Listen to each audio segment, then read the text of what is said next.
Yuridik kuchga ega bo'lgan hujjat oddiy tovar qiymatlari sifatida pul o'rniga aylanib, foyda olishga qodir bo'lgan kapital.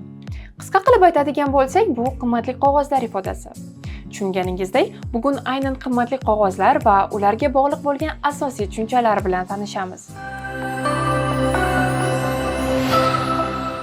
Umuman olganda, qimmatli qog'ozlar bu muayyan mulkiy va nomulkiy huquqlarni ifodalovchi va egasiga daromad keltiradigan egalik huquqi yoki zayom ko'rinishidagi bir hujjat bo'lib, aksiya, veksel, obligatsiya va hokazolar ko'rinishida namoyon bo'ladi. Bozorda muzokaralar olib borish, fuqarolik muomalasi uchun amal qilishi, standartlashtirish va seriyalilik, hujjatlarga muvofiqlik, davlat tomonidan tartibga solish va tan olinish, likvidlik, bajarish majburiyati bu hammasi bozor iqtisodiyotida qimmatli qog'ozlarga qo'yiladigan talablardir. Qimmatli qog'ozlar kompaniyalarda mablag'larni tartibga solish, investitsiyalar olib kirish, hisob-kitob, kompaniya ulushlarini qayta taqsimlash va sug'urtalash funksiyalarini bajaradi.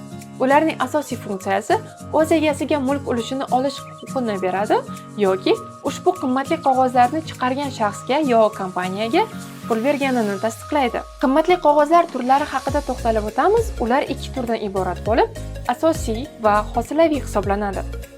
Asosiy turga aksiyalar, obligatsiyalar, veksellar, depozit sertifikatlari hamda g'azna majburiyatlari kiradi.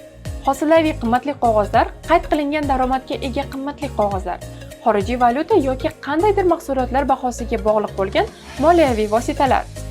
Ularning asosiy funksiyasi ular hosila hisoblangan aktivlarga qo'yilmalarning risk darajasini boshqarish uchun vosita sifatida xizmat qilishdan iborat.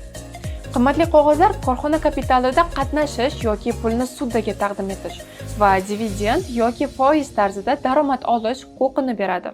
Qimmatli qog'ozlar o'z egasiga daromad keltirgani uchun fond birjasidan ma'lum kurs bo'yicha oldi-sotdi qilinadi.